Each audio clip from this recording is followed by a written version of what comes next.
noches, gracias por la sintonía, gracias por estar allí como cada domingo. Hoy vamos a hablar del tema de la seguridad, esto último que ocurrió en Naranjito, un ataque de una organización criminal entre 20 y 30 personas. Entonces yo les voy a contar con quienes estamos hoy en la mesa para hablar de esto. De primerísimo nivel va a ser hoy el debate. Antes un comentario breve.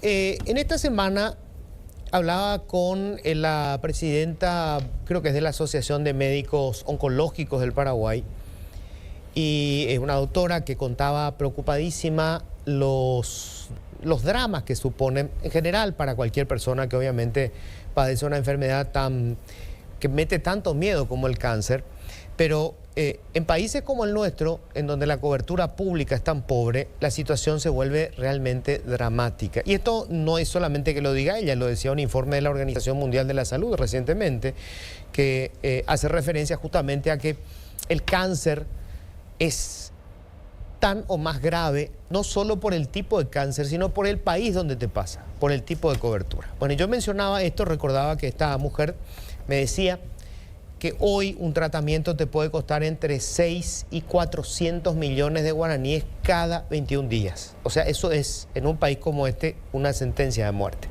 Pero a lo que me quería referir es a esto. Algunas personas reaccionaron en las redes sociales y me decían que, porque yo mencionaba, por ejemplo, que resulta casi humillante, vergonzoso, leer cierto derroche en el Estado cuando no podemos cubrir una cuestión como esta. Como por ejemplo los gastos que hace Itaipú. Se publicaba hoy que por ejemplo se está gastando en blindados. Eso se entiende en la policía, eso se entiende en la fiscalía. Pero en Itaipú están pagando blindados. Bueno, antes ya se generó todo un debate acerca de una inversión, entre comillas, que hicieron ellos en algo que le llamaron Ciudad Navidad y compraron arbolitos y, en fin, ese tipo de cosas. Y una persona reacciona en redes sociales, no una, más de una, y me dice que hay que diferenciar lo que es la inversión de lo que es un gasto que no tiene retorno. Y que si ese dinero se destinara, por ejemplo, a los enfermos de cáncer, eso no tiene retorno, que eso no es rentable. Y que Itaipú tiene que invertir en algo que tenga una retribución económica, o sea, que haya que se genere crecimiento económico, que haya retorno. Lo primero que hay que decir es que la persona que piensa así desconoce lo que ha pasado con la economía en el planeta.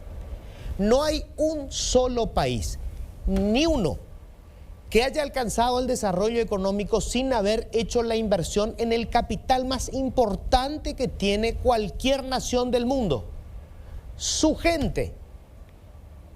Cuando Estados Unidos se convierte en el fenómeno que fue durante tanto tiempo, en la década del 50, se dio la mayor inversión pública en la historia de ese país. Se amplió de manera extraordinaria la inversión en la educación y en la salud públicas. Y el resultado es que el trabajador promedio en Estados Unidos duplicaba la productividad de cualquier trabajador en el planeta.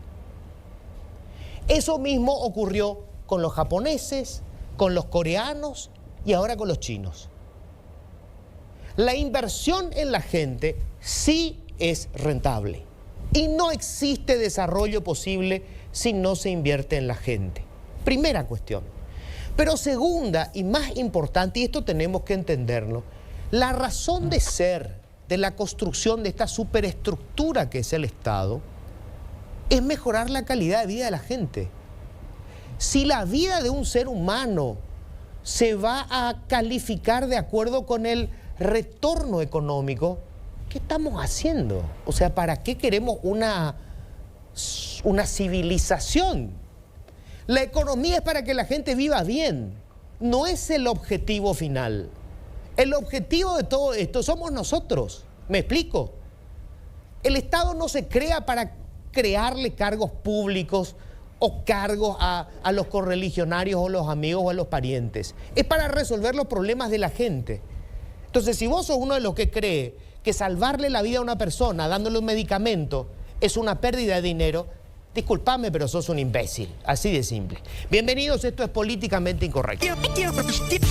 Bueno, y ya les cuento, estamos realmente con un equipo de lujo para discutir un poco este tema de la seguridad. Enrique Riera, ministro del Interior. ¿Qué tal, Enrique? ¿Cómo estás? Buenas noches, Luis. Buenas noches a la audiencia. Buenas noches, Juan, señor comandante. Gracias. Gusto de estar acá y bueno, esperando aportar luz sobre este tema que tanta controversia ha generado.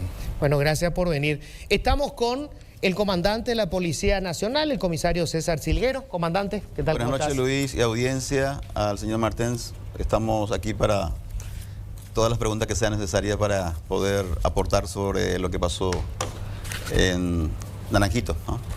Y estamos con Juan Martens, criminólogo. ¿Qué tal, Juan? ¿Cómo estás? Buenas noches, Luis. Muchas gracias por la invitación. Al ministro, al comandante, siempre un desafío charlar con tan altas autoridades, así que atento. Bueno, quiero arrancar obviamente con lo básico, ministro.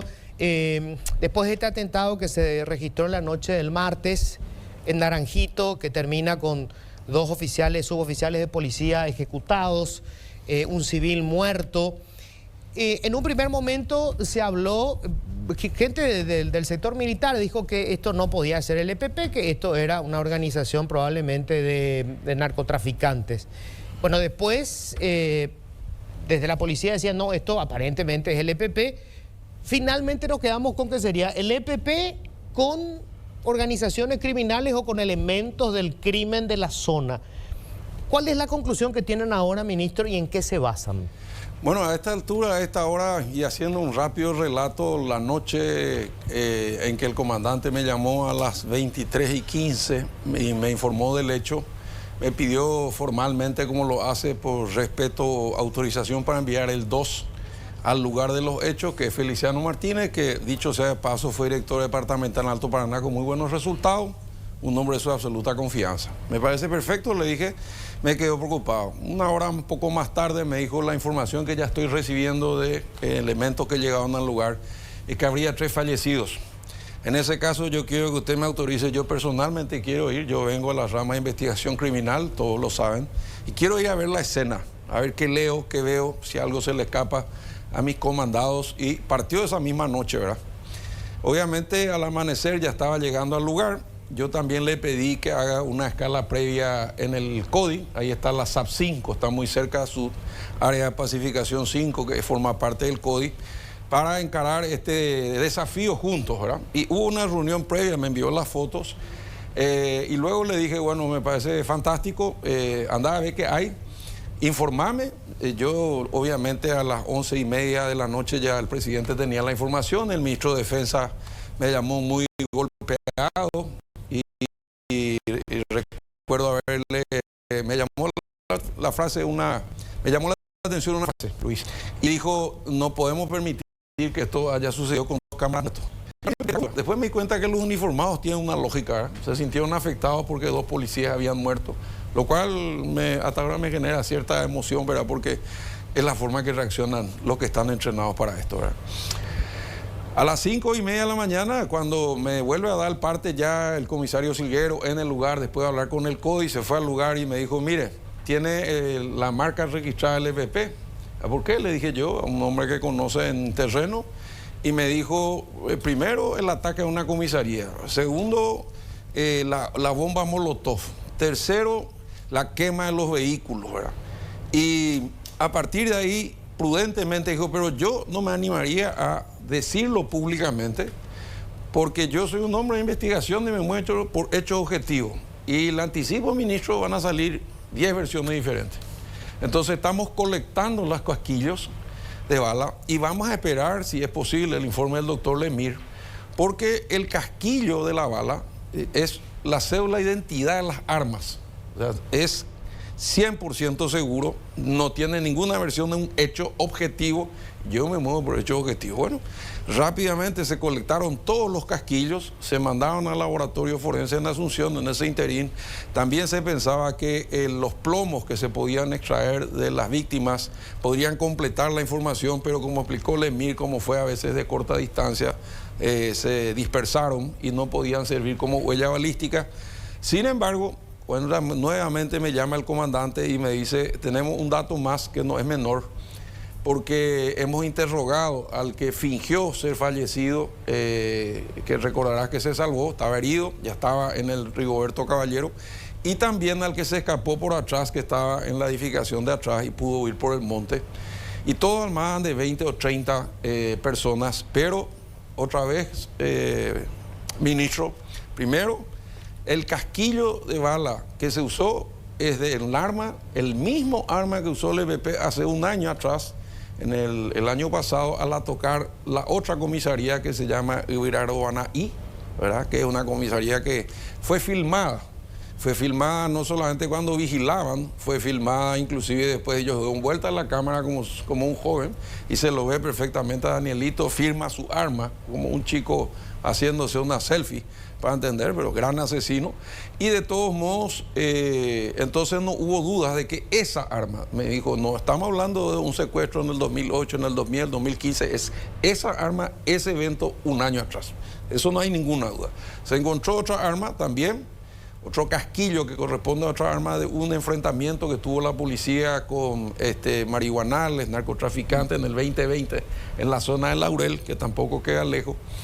Y también todos los casquillos colectados indican que no hubo más de 10 armas, de los cuales unos cuantos son calibre 12, otras son fusiles de asalto, otras son armas cortas, pero es casi imposible sostener que 10 disparen y el resto venga a aplaudir o que sean más, ¿verdad? O a la inversa, ¿verdad? Por la vía del absurdo, que una persona dispare 2 armas porque son armas largas. O sea, a ver, hasta acá entonces ustedes suponen que son 10 personas porque sí, había 10 armas que se usaron. Claro. Segundo, que 2 de las armas son armas que se habían utilizado en ataques del EPP con un año hace un año. Una sí o sí. Una sí o sí, ¿verdad? Y la otra de un enfrentamiento que hubo con la policía en el 2020.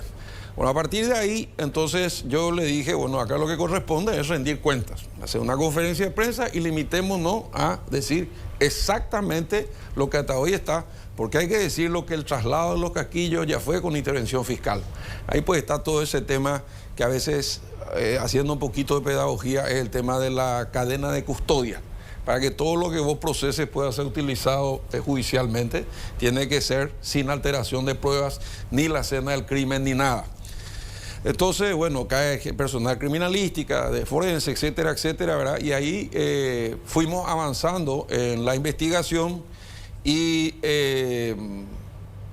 no se produjo ningún acontecimiento más que cambie radicalmente la versión que habíamos dado. Entonces se produce la reunión del CODENA.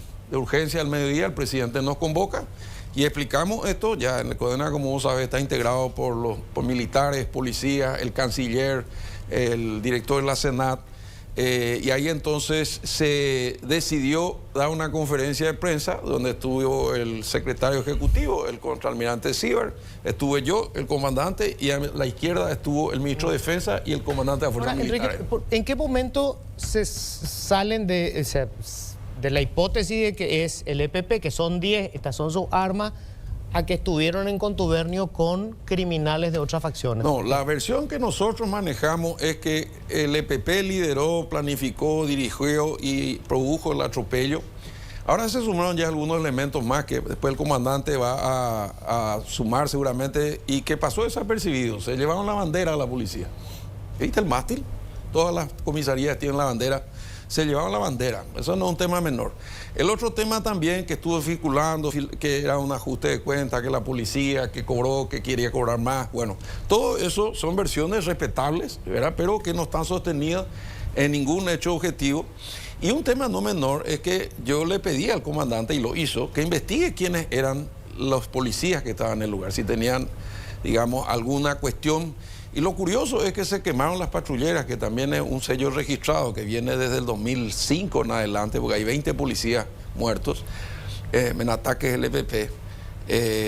Y curiosamente el vehículo de uno de los policías no se quemó. O sea, esta historia de pasar factura, buscar cuentas, nosotros no encontramos, no nos cerramos, obviamente, y no descartamos. Y la hipótesis más fiable hasta hoy es la que te estamos diciendo, y que obviamente tuvo quizás algunos elementos que se sumaron en algún hecho potencial, pero para sostener esa tesis, así como te estoy diciendo, mirándote a los ojos y mirando a la cámara, esto es lo que la policía tiene hoy y probablemente después el comandante te dé más datos, porque obviamente se hicieron los mapas, se empezaron a ver las ubicaciones, se estudiaron las acciones del EPP en Canindeyú, y también vinculado con los hechos anteriores, ¿verdad? A ver, le voy a preguntar entonces al comandante, lo que no entiendo todavía es cómo conectan con otras organizaciones criminales. O sea, supuestamente el EPP organiza esto, pero a la hora de ejecutar hay ahí elementos que no son del EPP. ¿Es así, comandante? Bueno, en primer lugar, tenemos que decir de que desde el 2024, a través de una, digamos, investigación del DAS y el Ministerio Público, se confirmó la presencia ya del grupo, de este grupo armado terrorista en la zona de Canindeyú. Eso, digamos, está en las carpetas de investigación, tanto del DAS como del Ministerio Público, después, digamos, de la muerte de Osvaldo Villalba en Cerro Guazú, en Amambay. ¿Tenían datos de que se estaban moviendo en este departamento? Así mismo. Eso, digamos, ya hay un reporte desde el 2024 y después se dan los sucesos de la comisaría en primer término, luego se da la muerte de alias Loro, justamente también en la zona, que es, digamos, parte de la estructura de este grupo criminal terrorista. Y luego vienen los eventos conocidos este año en relación a los usos de explosivos en Tamay, el uso de explosivos en Marumbí, donde se reivindica, digamos, a los excomandantes fallecidos, y luego viene el secuestro. O sea, hay una cadena de acontecimientos que relatan y que evidencian de que efectivamente este grupo está en esa zona. Ahora bien, lo acontecido en Naranjito, nosotros, por supuesto, en relación a hechos en donde, digamos, son asesinados policías vinculados a hechos, a bandas criminales, o ya sea por ajuste de cuenta o por haber estado en contubernio, generalmente los hechos de esa naturaleza se va en contra de la persona, no en contra de la institución. Y acá tenemos que le matan a policías, a un civil que no tiene nada que ver con el trabajo policial, y aparte de eso queman la comisaría, la patrullera y todos los vehículos que estaban ahí. Llevan las banderas de la policía y, digamos, la bandera nacional, probablemente como un trofeo. También llevan las armas, los chalecos, es decir, algo muy característico, y el modus operandi muy relacionado a este grupo criminal terrorista. Aparte de eso, el aporte científico, ¿no? El aporte científico te dice de que las armas utilizadas en un hecho anterior, en donde sí está, digamos, debidamente comprobado la participación de este grupo, aparece que es la misma arma. Cuando hablamos de las armas, de repente uno cree de que no, pero como si las armas podemos prestarnos. En el caso de los grupos criminales es totalmente diferente. Ellos generalmente cometen un hecho y luego las armas se guardan en un lugar para que no aparezcan en el momento en que ellos son detectados o son detenidos, para que no aparezcan las armas en sus vehículos o en el lugar donde están, digamos, en el momento de un allanamiento, por ejemplo, ¿no? Para que no les en un domicilio, claro, para no vincularlos. Caletas. Para no vincularlos. Eso ya viene, digamos, desde hace un tiempo.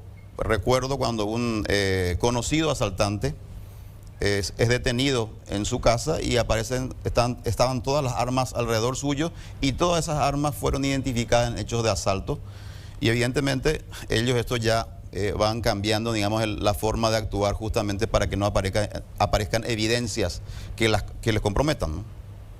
Entonces, cuando hablamos nosotros de grupos criminales, la trazabilidad de los casos de robo agravado con uso de explosivo en la zona de frontera, lo hacemos con las armas. Entonces, ¿por qué sabemos que se trata de un mismo grupo? Por las armas, por el modus operandi y por otros elementos, por supuesto, técnicos. Entonces, en este caso, evidentemente, este grupo armado terrorista le tenemos el seguimiento, digamos, histórico, y sabemos, digamos, todas sus actividades y su doctrina, y aparte, por supuesto, el seguimiento de las armas que se hace siempre. Entonces, a partir de esos antecedentes es donde que nosotros señalamos a este grupo armado terrorista como el posible responsable de este hecho. La vinculación de otros... Un dato que puede ayudar. Eso. Un dato que puede ayudar. Cuando fue abatido Loro López en Canindeyú, gracias a una tarea extraordinaria del CODI, que lo interceptó y quedó herido otro y encontraron sangre, se encontraron documentos, el DAS del que se refiere el comandante, es la Dirección Antisecuestro, la que está, digamos, donde está Nimio, que todos lo conocen, y ellos elaboraron un informe en base a documentos que nunca vieron la luz, donde el EPP empezó a hablar de la posibilidad de pagar 10 millones de guaraníes por cada policía o militar muerto. Entonces uno no descarta la posibilidad de que, a pesar del EPP pudo haber planificado, observado, dirigido, que era un puesto pequeño con pocos policías para asegurarse superioridad numérica, superioridad de poder de fuego, era casi una batalla ganada de antemano, que haya sumado elementos sueltos sencillamente por cuestión de dinero, porque esa es una zona complicada, muy compleja. Pero esa es una hipótesis nomás. Claro, es lo que estamos hablando. O sea, pero no hay ningún elemento que haga suponer de que estaban otros aparte del EPP. Todavía no, porque el arma que no es del EPP es el elemento objetivo que nos dice que pudo haber participado alguien más, que nosotros nunca nos cerramos esa posibilidad, pero sí lo que no tenemos duda. ¿Cuántas armas son las que...? 10. Sí, 10 armas. 10 armas son las que identifican la cantidad posible, digamos, del grupo. Y de esas 10 armas... Un arma es la identificada directamente con el hecho anterior, sí, en donde está identificado este grupo. Ajá, ok. Juan, vos tenés una hipótesis distinta, O sea, no estás convencido de que haya sido una lectura que toma elementos, absolutamente elementos de lo que acá nos estaban comentando. Pero quiero hacer una precisión metodológica antes, ¿verdad? Sí. Nosotros somos de una universidad pública, la Universidad Nacional de Pilar e INESI. Hace 18 años trabajamos en este tema, un grupo, Violencia, Sistema Penal y Política Criminal, y nos dedicamos, el Estado nos paga para analizar este tipo de cosas desde la universidad, ¿verdad? La primera precisión es que el EPP siempre estuvo en Canindeyú, no es que reapareció, no es que vino. O sea, en el 2006 le mató a Noceda, un policía, ya en Maracaná, que es Canindeyú, ahí en la frontera con San Pedro. En el 2012 le mata a un profesor ahí en la zona de Sidepar. Nimio, el gran líder, entre comillas, del EPP, era de la zona de Sidepar, ahí a pocos kilómetros. Entonces, ese es un punto un poco a tener en cuenta. No es que el EPP se despliega, es más, el nacimiento del EPP también está muy marcado por la triple frontera entre San Pedro, sí, Canindeyú, eso sí, y Caguazú. Entonces, esta es la primera precisión metodológica, un poco del por qué nosotros empezamos a hablar de este tipo de situaciones. La otra cuestión importante es, metodológicamente hablando, no podemos desconocer Canindeyú dentro de la geopolítica del crimen organizado. Canindeyú hoy tiene PCC en un sector, Comando Vermelho en otro sector, tienen rutas diferenciadas y tiene también grupos armados que tienen entidad propia, que pueden negociar PCC, lo que sea, y que actúan y... O sea, criminales independientes, digamos. Independientes. Pueden venderle su servicio. Y el mercado, la materia prima con la que trabajan son cocaína, marihuana, armas, contrabando en general. Ese es el otro contexto. Y por sobre todo, Canindeyú tiene una particularidad que tiene frontera seca, prácticamente imperceptible con Mato Grosso del Sur y frontera seca y húmeda casi imperceptible con Paraná. O sea, son dos estados con dos realidades absolutamente diferentes. Y lo que le da una particularidad al departamento son las rutas departamentales y nacionales que atraviesan todo el departamento. La PY13, la PY7 y la PY03. Y allí, dentro de ese entramado de rutas y conexiones, tenemos que ubicarla a Naranjito, ¿no? Naranjito es un punto clave que no se va cualquiera, primer punto. ¿Qué quiere decir que no se va cualquiera? Se va el guapo, el que sabe recaudar, primer punto. Naranjito. De la policía. De la policía, ¿verdad? Entonces, y guapo, un gaticuana, y la hoja, la Naranjito de la pecha de no homo hay. Y ahí tenemos que preguntarnos por qué estaba Julio Cabañas, por ejemplo, allí, con todos los antecedentes y las dudas que hay en torno a su participación en otros hechos ya, en Itapúa, en Central, en Luque, podemos hipotetizar muchas cosas. Y, por otro lado, que las cargas circulan, o sea, es un hecho que no podemos desconocer hoy, que la marihuana, la cocaína está circulando permanentemente más allá de la presencia institucional. O sea, eso... más allá de la buena voluntad, de las intenciones que hace el gobierno, eso está circulando, no hay una posibilidad de control. Entonces, lo más fuerte en nuestra metodología etnográfica, por eso te decía, nosotros usamos la etnografía para conocer lo que ocurre en ese contexto. ¿Y qué es la etnografía? La presencia continua en el departamento, en las zonas de por lo menos 25 personas que estudiamos en distintos niveles, politólogos, criminólogos, administradores, abogados, que estamos por ahí recogiendo información. Y en los últimos meses, la versión que se repetía con nuestros interlocutores es hipogilletereímas y naranjito. ¿Y a qué alude hipogilletereímas naranjito? O sea, el control, pagar, pasar y en ocasiones exigir más de lo que ya se acordó. Entonces, si yo acordé pasar 400 kilos de cocaína o 400 kilos de marihuana, hay un trato y un statu quo que hace que aquello funcione, ¿no? Y la versión que cada vez cobra fuerza es de que efectivamente en esa comisaría, en ese puesto de control, se atajó una carga. También los narcos pues, quisieron hacerse del vivo y quisieron pasar 2 camionetas cuando en realidad el trato era que pasen una camioneta. No, na pejazamos ahí.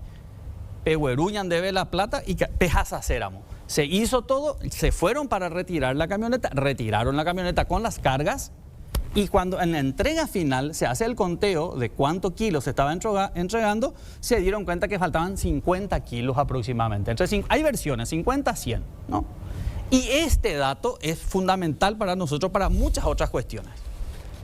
Que devuélvanos la mercadería, no queremos plata. Queremos que devuelvan la mercadería, no queremos que devuelvan la plata. Cocaína. Entonces, cocaína. En ese caso era cocaína. Hay otra versión un poco que era de skanky. Tenemos relato de gente que se fue a retirar su mercadería. El domingo anterior hubo otra vez un yeyop. El comandante va a conocer esto, un yemopé, ¿verdad? Conoce el término de él esto. Ajá. Pero no mopen y porque se fueron a retirar la mercadería, pagaron, cumplieron y retiraron. Eso ocurrió el domingo anterior, o sea, hoy hace 8 días que ocurrió eso, ¿no? Según estos datos que nosotros estábamos juntando. Y allí empezamos a ver la cuestión de las armas. Claro, las armas circulan, las armas se mueven en el mercado ilegal. Entonces, el solo elemento de que las armas son las que determinen que sea el EPP, precisamente los que actuaron, no descarta otras posibilidades. ¿Acaso esas armas ya no pueden estar en manos del crimen organizado tradicional, no en manos de este grupo? ¿Acaso esas otras armas no pudieron haber sido prestadas incluso? O, siguiendo con la hipótesis, no pudo haber sido contratado el EPP con fines absolutamente de revancha, con fines absolutamente de vendetta, de decir, che, vamos pues ya a atacar esta comisaría porque nos jodieron en este lugar. Entonces, para nosotros es esa la lectura y la hipótesis que cobra cada vez más fuerza, y es más, a partir de esta hipótesis inicial, porque el ministro nos había dado una, objetivamente es el EPP, nos había dicho el ministro después salió el CODI, no, tenemos otros elementos. Después tuvimos una versión ecléctica, no, era elementos del EPP y hoy tenemos otros elementos que no nos queda muy claro. Entonces, esa misma lectura podemos hacer del otro lado. Son miembros de otras organizaciones, otras bandas que tal vez usaron incluso hasta los remanentes del EPP para poder actuar de esa manera, ¿verdad? Yo, verá, porque sí, se pasó de vuelta, ¿verdad? Yo respeto mucho al profesor y a todo su ejército de etnógrafos en el territorio. Y una cosa sí coincido, en el 2005, 27 de agosto, el primer golpe o el primer fallecido fue en Canindeyú.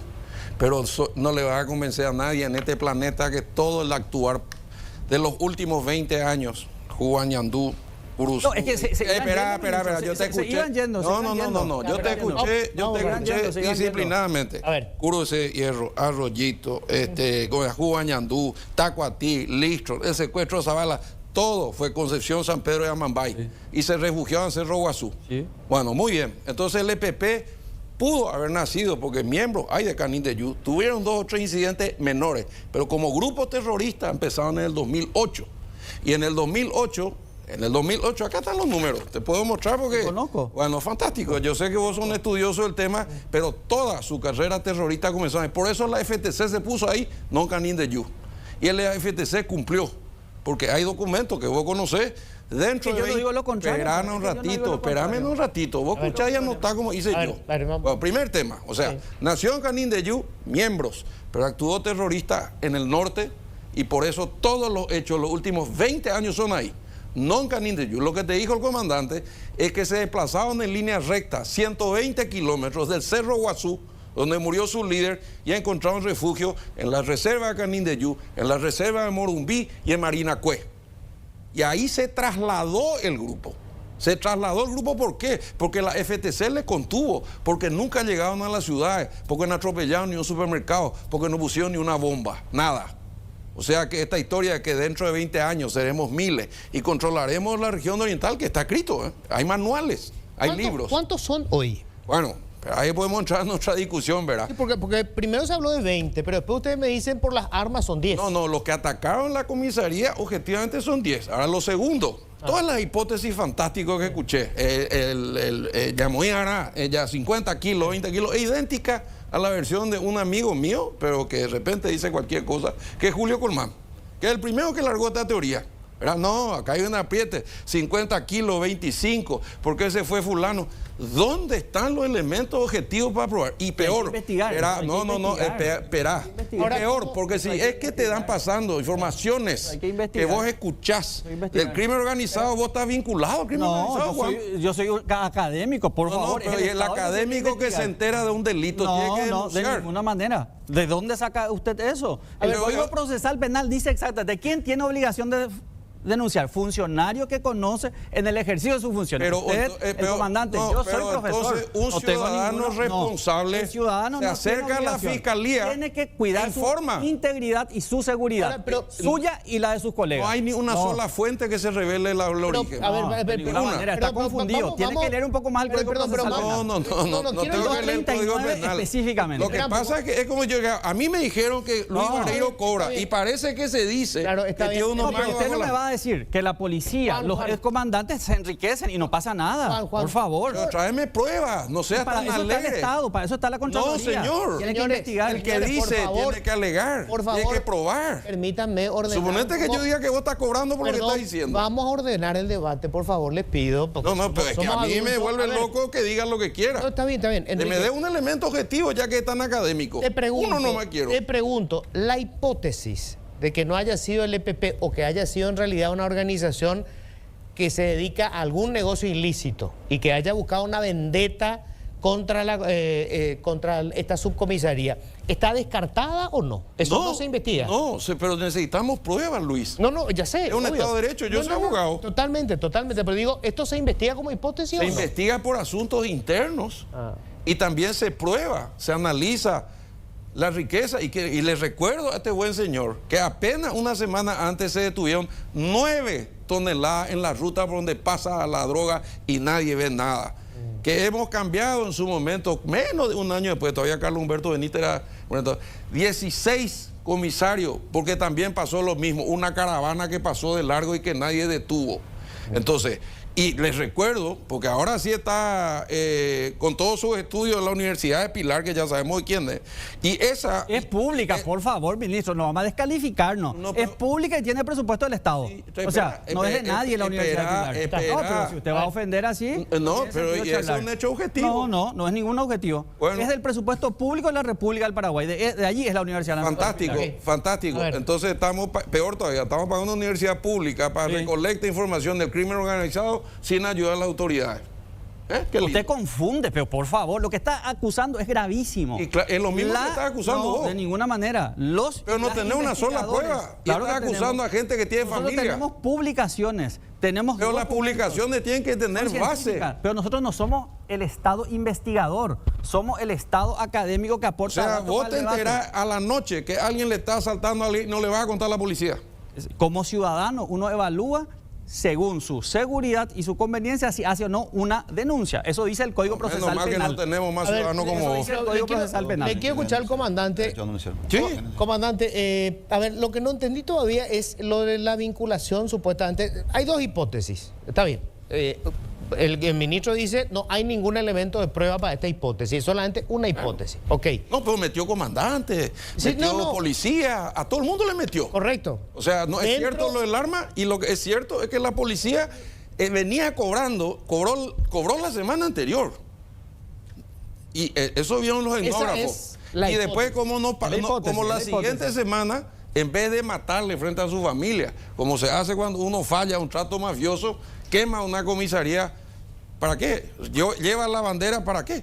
Ahora, pero, comandante, como hipótesis, ¿esto se ha investigado? Bueno, yo quiero irme a los hechos, ¿no? Porque Sí. si no es demasiado especulaciones y hay que bajarse, digamos, a la realidad. Por eso yo decía al principio de que cuando un policía se vincula con una organización criminal, generalmente lo matan, pero no en estas condiciones. No tenemos antecedentes, a no ser que sea este grupo armado terrorista. ¿Cómo los matan cuando se da una Y vinculación? le pueden matar en la calle, frente a su casa. O sea, lo que no hacen Se es va atacar en una contra de la comisaría. persona que le jodió. Lo que hacen O con es- quien tuvo un trato. No van a atacar la comisaría. Claro que no. No tiene nada que ver la comisaría con el problema con el policía. Además. Es más, ayer me informa el subcomandante de que los vecinos estaban llevando puertas, pinturas, cemento para mandar a arreglar la comisaría porque no quiere que se cierre. Pues yo dije, vamos a cerrar esto temporalmente. No, y la comunidad no quiere que se cierre. Es decir, que la comunidad está, digamos, a favor de su policía en ese lugar. Claro, si Entonces, es primero, Eso sí, y totalmente. ahora bien, la Una investigación. cosa es coimear al gran narco y otra cosa es cuidar a la comunidad. Hay que distinguir. Por Tampoco eso yo tenemos hablaba ser que no tenemos relatos- antecedentes de policías metidos en corrupción o que haya, digamos, lo que dice el señor de que le haya mexicaneado su mercadería o su droga, que se le haya matado en la comisaría, incendiando la comisaría. No tenemos antecedentes que no sea Pero eso no Ahora, significa que no pueda y ocurrir encima ahora. le mataron Pero a un eso no civil significa que no que tiene nada que ver con Ahora, pregunto esto. Normalmente, obviamente, Entonces, el EPP... hay que leer lo que dice, digamos, la escena. O si Claro, no, es muy fácil. el EPP siempre busca un impacto mediático. Como bien decía vos en la radio, Enrique, quiere enviar un mensaje. Ahora pregunto esto. El EPP siempre cuando genera un golpe, deja una pancarta o algo. Sí. O sea, necesita atribuirse lo que hizo. Sí. Porque si no, no tiene fuerza. O sea, Sí. si la gente empieza a creer que en realidad fueron los narcos, no tiene impacto. ¿Por qué no lo hizo en esta ocasión? ¿Y qué te parece el haber llevado la bandera de la Policía Nacional? No, pero está hablando de un panfleto. No, claro. No sabemos si Ya sé, se pero el quemó, panfleto- nos subieron si tuvieron tiempo. Nosotros nos guiamos por lo que dijo una persona de noche que vio 10 armas disparando, parecen 30, ¿verdad? Eso es razonable que los testigos se hayan equivocado. Lo que hablamos nosotros son los hechos objetivos. Y la hipótesis, yo desde que escuché la teoría de Julio, con tanta precisión, que 50, que llegaron 10, pero no cobraron, y entonces le cobraron más. Y hay un detalle que no hay que descartar. Esa zona, y en eso sí por lo menos coincidimos con el doctor Martens, esa zona tiene todos esos agujeros, porque hubo años de abandono con el Estado. Es más, si vamos a otra vez, y solo a los efectos de entender mejor la realidad, ¿verdad? Esas reservas naturales son 40.000 hectáreas, Luis, son inmensas. Tiene marihuanales que... 62.000 hectáreas. 62.000 hectáreas. La de Morumbí no sé cuántos tiene también más de 30.000 hectáreas. Son impenetrables. Los propios tácticos del ejército o de la policía te dicen que para caminar 1 kilómetro tardan 1 hora. No, enseñan en serio, ¿verdad? No, entonces, obviamente, en esa zona sí puede ser que se refugie el EPP, sí puede ser que tenga la caleta, sí es posible que se hayan tercerizado algo. Nosotros no nos cerramos a esa posibilidad. Lo único que dijimos desde el día 1 hasta hoy, que a medida que avanza la investigación, va a pasar esto, porque es lo mismo que pasó con Lalo Gómez. ¿Vos te acordás? Murió Lalo Gómez, ¿cuáles fueron? Fue ajusticiado en su cama, le querían cobrar una cuenta, estaba metido y no cobró, la policía le quiso cobrar y al final no recuperó y por eso le mataron. Quema de archivo. Y nosotros dos, o sea, uno estaba todavía, Carlos Humberto Benítez y yo, fuimos linchados 3 horas después, la Cámara de Diputados, y al día siguiente en la Cámara de Senadores, yo le pedí al fiscal de rodilla que me permita mostrar las armas, para demostrar que fue disparada, que hubo defensa propia. El fiscal, con la solidez que siempre mantiene, más allá de su crítica, dijo, mira, Enriquito, yo no te puedo llevar las armas. ¿Por qué? Le dije. Y porque jurídicamente se va a investigar y después vamos a sacar una conclusión. Yo le dije, los tiempos mediáticos y políticos son mucho más rápidos. No van a condenar antes. Este es un linchamiento, como está pasando ahora, ¿verdad? No entiende nada, habla mucho de seguridad, el comandante recién llegó, etcétera, etcétera. Hay de todo, ¿verdad? Pero los hechos objetivos. ¿Y qué pasó al final? Salieron las armas, salieron los casquillos, se demostró la sangre, el lugar donde murió, y al final fueron absueltos jurídicamente. Entonces, en este momento, Estos son los hechos objetivos. Yo respeto todo el equipo que está en el terreno, todas las versiones que corren, pero hay muchas cosas que nos dicen lo contrario, ¿verdad? Y te digo más, el gobierno anterior, no voy a mezclarlos tanto, estaba tratando con el equipo Gómez para lidiar contra el EPP a cuenta de liberar la zona. Esto es real. O hay una investigación abierta, los fiscales son Andrés Arriola, Ingrid Cubilla y Elba Cáceres. Entonces, nosotros nos encontramos con una situación de hecho y nosotros... O sea, a ver, los antecedentes de esta vinculación que usted menciona como hipótesis del EPP con organismos criminales, ¿tiene como antecedente el caso de Lalo Gómez? Sí, no lo digo yo, está en una acusación fiscal, Luis. El fiscal considera que esos chats que salieron, ¿te acordás que fueron tantos escándalos? Sí. Donde le metieron a mucha gente también, daba la impresión de que el acuerdo político popular era para liquidar el EPP, que es la canací de todos los gobiernos hace 4 mandatos. Y a cambio liberaban el espacio para Lalo la Gómez, zona, su equipo. liberaban los procesos judiciales se aceleraban, se liberaban unos pesos pesados del PCC, el Comando Vermelho, y fluía la droga, como está explicando el doctor Martén, ¿verdad? Pero desde que nosotros llegamos, hay otro hecho objetivo. Casi 3 años, 15 de agosto, no se encontró ni 1 gramo de droga más en Europa, ni uno, de coca, ni uno. Y en el gobierno anterior, 60 toneladas. Bueno, Salvo en Brasil, que caen cada... bueno, está bien, pero si eso no es un cambio... No, limitate a decir lo que yo estoy diciendo. Si eso no es un cambio, no hay. Por eso hablé de las 9 toneladas con la prefectura naval. Ahora, donde está el contraalmirante Chamorro, que es un crack. Ahora, ¿qué pasó con el EPP? Porque la última vez que yo hablaba con, no me acuerdo ya con quién del tema, supuestamente era un grupo que se había reducido, eran 8, eran 10, se estaba disgregando y de golpe tenemos un equipo armado que ataca una subcomisaría. No, nosotros tenemos una teoría basada en hechos y filmaciones y fotos y documentos, no en opiniones, ni en versiones, ni en lo que se dice por ahí, ¿verdad? Porque si no estamos fritos, ¿verdad? ¿Y cuál es? Y bueno, la versión es que de la vieja camada, Manuel Cristaldo Mieres, Magna Mesa y compañía, quedan pocos, ¿verdad?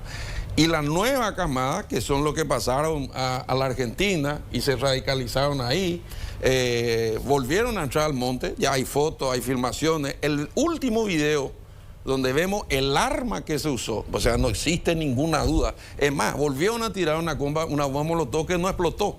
Y un detalle que nos olvidamos de contar es que se encontró otra bomba. O sea, este es un casera. grupo que se había ido a la Argentina y ahora volvió. Volvió, son los hijos, es la segunda generación. Danielito.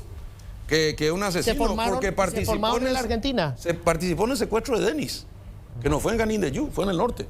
Entonces, todas las acciones terroristas del EPP fueron en el norte. Se trasladaron porque la FTC le marcó la cancha y hizo imposible su accionar, y se trasladaron al lugar donde le secuestraron al MIR. Entonces, el encuentro del EPP banda es ahí, y ahí donde nosotros creemos que Danielito, que es el mismo que disparó y se filmó hace 1 año con ese arma que se volvió a encontrar, es la hipótesis que no puede discutir nadie. Y eso es lo único que decimos. Claro que en la investigación puede surgir más cosas, Luis. Correcto. Pero de ahí a insinuar todo lo que se dice. Claro, pero ojo que son hipótesis, Enrique. O sea, yo entiendo que, Juan, vos estás planteando una hipótesis. No. Él dijo que le informaron. No, claro. Hace 1 semana dijo. Correcto, pero una información para construir una hipótesis. No sé, vos Claro, totalmente. Son construcciones etnográficas del campo. O sea, vos dijiste que leer un poquitito manuales de etnografía científica y luego empezar a ver cómo se construyen los Juan, acá datos. no vamos a discutir quién es más alto. No vamos a discutir. Vos dijiste que hace 1 semana se cobró una parte. Las cuestiones objetivas son, por ejemplo, policías que se mueven en cabrito en todo Canindeyú y que nadie controla. No, espera, ese es el problema de la generalización. Policías que viven más allá de sus posibilidades reales, que no terminan siendo destituidos ni procesados, sino disfrutando de su jubilación. Esas son las realidades objetivas que también tenemos que poner sobre la mesa. De lo contrario, se escoge invisibilizar el problema de la policía. Pero estás equivocado. Te haces una pregunta cortita. Déjame terminar, déjame como voy. Decime cuántos decretos de bajas hay. Necesitamos fortalecer la construcción de la institucionalidad de la República, investigando y sacando de la policía a gente. Hoy eso no está ocurriendo en Canindeyú. Hoy no está ocurriendo eso en Canindeyú. Bueno, pero te voy a decir una cosa. ¿Cuántas bajas hay? Eso no está ocurriendo hoy. ¿Cuántas bajas hay? Siguen disfrutando de sus mansiones, de sus cabritos, de sus Toyota, de sus ser depositarios judiciales. Y basta que usted recorra las comisarías para saber eso. A ver, le quiero escuchar al comandante sobre eso, comandante. ¿Qué me decís de esto? Realmente, como un estudioso, digamos, digamos, no entiendo cómo puede generalizar, porque la institución policial ha venido evolucionando a favor de la justicia. En primer lugar, cuando hablamos del sistema AFIS, la Policía Nacional, al adquirir ese equipo, depuró todo lo que es el sistema penitenciario y encontramos 43 personas con 2 y 3 identidades e informamos a los jueces. Dentro del sistema había 43 personas con 2 o 3 identidades. ¿En la policía? No, dentro del sistema penitenciario. La policía le tomó la huella a toda la población. Sí. Después, cuando ya los criminales se dieron cuenta que con las huellas se les podía identificar, usaban guantes. ¿Qué hizo la policía? Compró el IBIS para hacer la trazabilidad de las armas y con eso se pudo conectar bandas criminales que operan en frontera. Y por supuesto también la más conocida, que es el grupo armado terrorista. Por otro lado, actualmente, gracias al gobierno nacional y a la gestión del señor ministro, estamos por tener un banco genético. Y gracias a una ley vamos a poder tomar todas las huellas genéticas de las personas con antecedentes y que están dentro del sistema penitenciario. Es decir, ADN. Que cada vez la policía está pensando en cómo tener herramientas forenses para poder aportar mayor elemento probatorio para la justicia. Es decir, esa es la institución policial. Por eso que no estoy de acuerdo cuando generaliza. No, es que yo no generalizo, no, por favor. La policía. Hay elementos de la policía. ¿Hay policías corruptos? Claro que va a haber. La corrupción es algo transversal. ¿Cómo se combate eso, comandante? No, ahí te voy a explicar yo, esa parte yo sé. Porque eso es Escucha, es clave. la nueva ley, que ojalá que haya leído este buen señor, antes había comandante, subcomandante, 8 comisarios generales. Ahora hay un 9º. Yo le llamo los apóstoles, es el comando institucional. ¿Quién es el 9º? La Dirección General de Asuntos Internos, que antes estaba en el 5º nivel en un cuadrito, nunca nadie cambió, ahora está. ¿Por qué? Porque no podía juzgar a sus superiores, ahora le puede juzgar a sus pares y a los 37.000 policías que tenemos abajo. Bueno, ¿cuántos sumarios hay? Ya que cree que nadie hace nada, que nadie ve nada. 1.000. ¿Cuántos se fueron de baja? 200. En 3 años, 200, Luis. Entonces, que no me diga que no estamos luchando con la corrupción interna. Se pasean con los cabritos. ¿Cuántas? Hasta que le encontremos, hasta que le vemos. No tienen ni idea. Te voy a dar un solo ejemplo. Un cabrito y un policía. Un cabrito. Vas a encontrar todos los días un cabrito y un policía atropelló el famoso kilómetro 60. ¿Te acuerdas del kilómetro 60? Bueno, la policía le siguió. ¿Sabe dónde le alcanzó? En Coronel Oviedo. ¿Sabe lo impresionante? Policía metiendo preso a policía.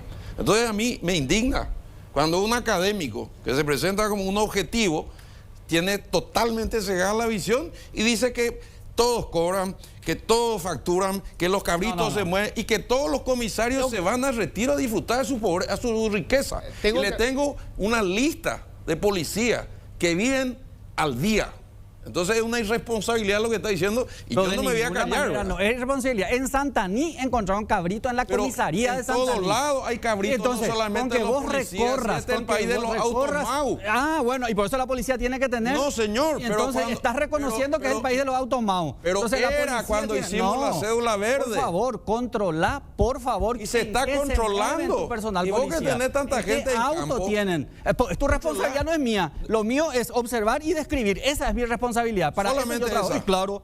Claro, esa es mi responsabilidad. Y probar lo que está diciendo. Tu responsabilidad es controlar. Hacer ninguna publicación claro que puedo hacer. Fuente. No, por supuesto que sí. Bueno, voy a pedirle calma, tengo que hacer la pausa. Y cuando volvamos, me gustaría concentrarme en el tema de la seguridad en general. Si es EPP, ¿qué hacemos con el EPP? ¿Qué hacemos con el crimen organizado? Porque obviamente esto del EPP nos llama, es un show que ellos montan, ¿verdad? Si fueron los del EPP, pero los otros temas están ahí sobre la mesa, ¿verdad? Sí, señor. Lo vamos a hablar enseguida después de la pausa. Entonces sentaste con la comisaria María Campuzano a ver si te animaba a defender. Y bueno, ponte con la ministra. El problema del crimen organizado es sistémico, no es policía. No. Comandante, ¿cuál es el problema más grave de inseguridad que tenemos hoy? Yo cuando converso con la gente, ellos enseguida te hablan de los chespis. O sea, los adictos que están robando, robo bagatelario para comprar su siguiente dosis. Había un plan que se mencionó, bueno, el presidente de la República en campaña habló de Chau Chespi, que sonaba muy mal, después se habló de Sumar, pero ¿la cosa sigue más o menos igual o hubo cambio? Bueno, yo quisiera hablar en realidad que es un tema realmente complejo en donde el gobierno sigue, digamos, apostando al plan Sumar en tu barrio, en donde compromete, digamos, a todas las fuerzas vivas de una comunidad y, por supuesto, liderada por las intendencias, a fin de poder abordar el problema de manera sistémica y no solamente reprimiendo. Acá es una cuestión de educación, una cuestión de salud pública, entonces hay muchos factores. Cuando hablamos nosotros de la función propia de la policía no puede atacar la causa, actúa sobre los efectos de la criminalidad. Es decir, ocurre un hecho, tengo que intervenir de manera flagrante o a través de una investigación. Y cuando hablamos del trabajo policial de día a día, la Policía Nacional tiene un promedio de 85 personas más o menos detiene diariamente. El año pasado tuvimos 31.000 personas detenidas y aprehendidas. Eso significa en la vía pública, ¿no? Ya sea por orden de detención, por un trabajo investigativo o en flagrancia, de los cuales 11.000 pasaron al sistema penitenciario. Es decir, que por el trabajo de la policía diaria, la cárcel prácticamente recibió 3.000 PPLs más en estos últimos años. Entonces, evidentemente la policía es proactiva, la policía, digamos, hace detenciones diariamente cuando hablamos de hechos punibles que se cometen en la vía pública. Ahora bien, como dice el señor ministro, acá hay que ver todo lo que es el ecosistema de justicia, ¿no? La policía puede detener, puede llevarlo a la fiscalía, pero hay que darle el seguimiento si realmente esa persona llega a ser juzgada o sale rápidamente. A las calles. Entonces, por otro lado, tenemos 8.000 personas con arresto domiciliario. Que son 8.000 policías enfrente sentados a su casa cuidando a un tipo que puede saltar por la muralla de atrás, ¿verdad?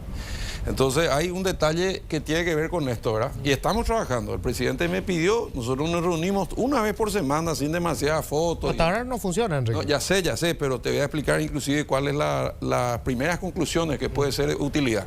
Si la policía le detiene, un fiscal no le acusa y un juez no le condena, el 70% de lo que detiene estos señores son reincidentes. Eso nos lleva a una segunda pregunta. La reinserción no está funcionando. La gente no le da trabajo a un tipo que tiene Inforcón, menos le va a dar si estuvo preso, ¿verdad?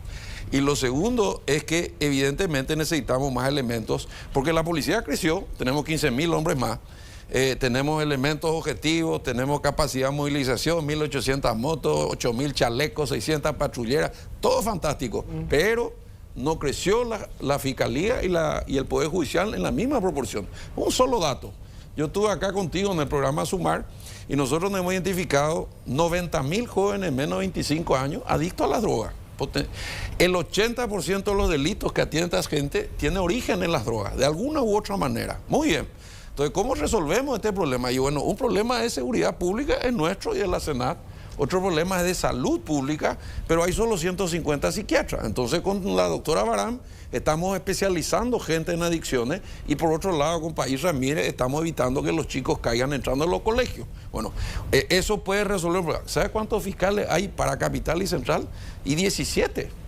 ¿Sabe cuántos allanamientos en estos 6 meses? Estamos en julio. 7 meses tiene la policía, hizo la policía, 400. Microtráfico. ¿Sabe cuántas veces entramos al Pantanal en Lambaré, donde es una zona de microtráfico? ¿Sabe la cantidad de dosis que han caído? Para que anote el académico, 24 millones de dosis de que asumimos. Escuchate bien, 24 millones de dosis. O sea, si toda la droga que incautamos se parte en dosis personales, hay 24 millones. Entonces, mucho se nos escapará. Y claro, si hay 500 kilómetros de frontera seca con el Brasil y San Paulo es un gran mercado y todo lo que explicó es cierto.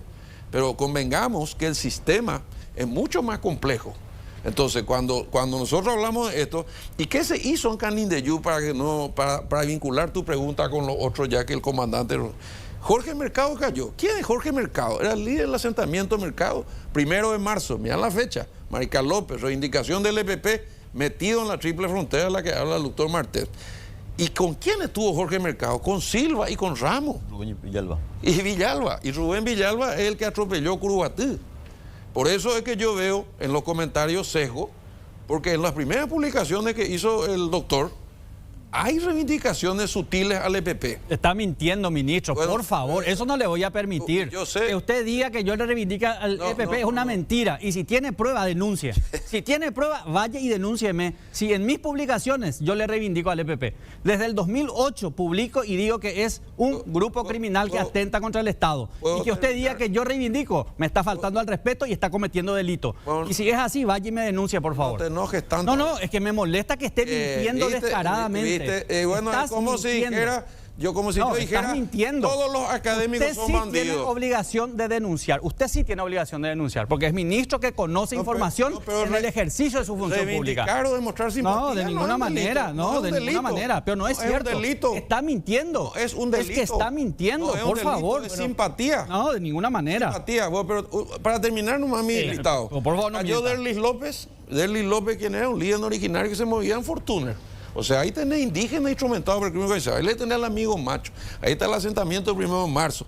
Ahora se desplazó la masa del EPP. Yo estoy hablando de que el EPP nació ahí, como dijo, que es cierto, es objetivo. Nosotros nos movemos por hecho objetivo. ¿Y cuál es mi trabajo?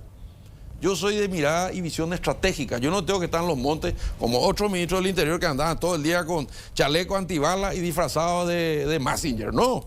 Yo lo que le doy a estos señores los elementos y les protejo institucionalmente y me resisto a que cualquier irresponsable, basado en versiones que no tienen ni un asidero objetivo y científico, se sostenga de que prácticamente Canindeyú es campo libre. Cuando te digo, mira, Mercado, sí. Rubén Villalba, Derlis López, te voy a dar otro dato. Enrique, la americana. Me voy a quedar sin tiempo. Hay hechos que han ocurrido. Sí. Y que tiene que ver con nuestra seguridad. Tomaron una ciudad por asalto durante prácticamente no sé cuántas horas y asaltaron 3 entidades financieras. 2017, Ciudad del Este, ¿es correcto?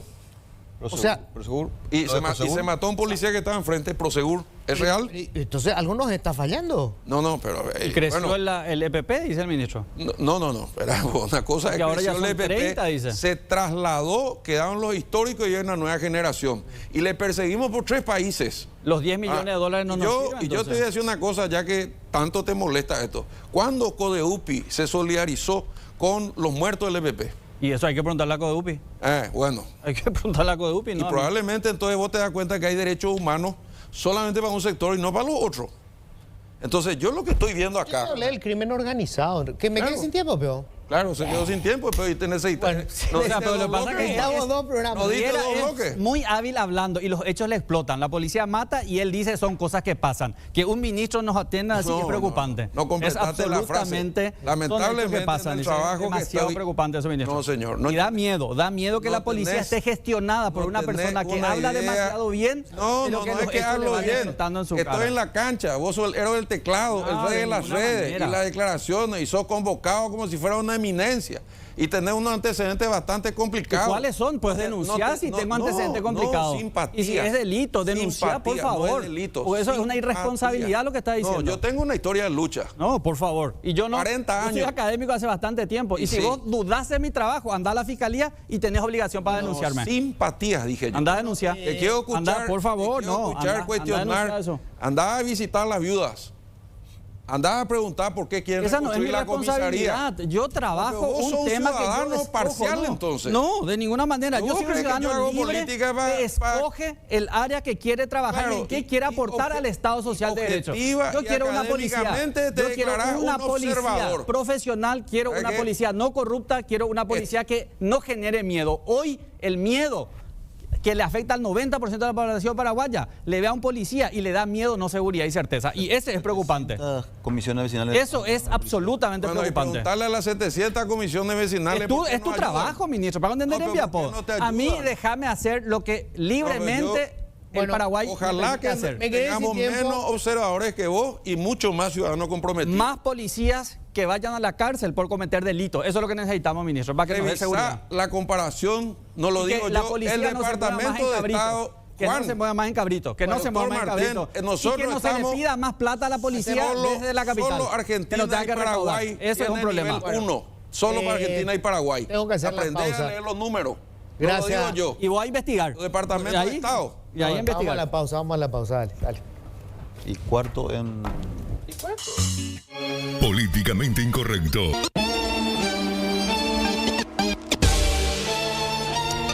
Bueno, debate caliente el que tuvimos esta noche. Bueno, hay que seguir discutiendo porque, bueno, en el fondo tiene que ver con el drama de la inseguridad. El EPP es un elemento más, ¿será o no el EPP? El crimen organizado, la corrupción interna, los chespis. En fin, espero que hayan disfrutado el debate. Feliz resto de jornada. Ya está todo el equipo de deporte, el mejor equipo de deporte de la televisión, así que quédense ahí. Enseguida están todos los compañeros. Feliz resto de jornada. Chao. Siempre digo lo que pienso. Cuando quiero decir algo, lo digo de frente. Siempre digo.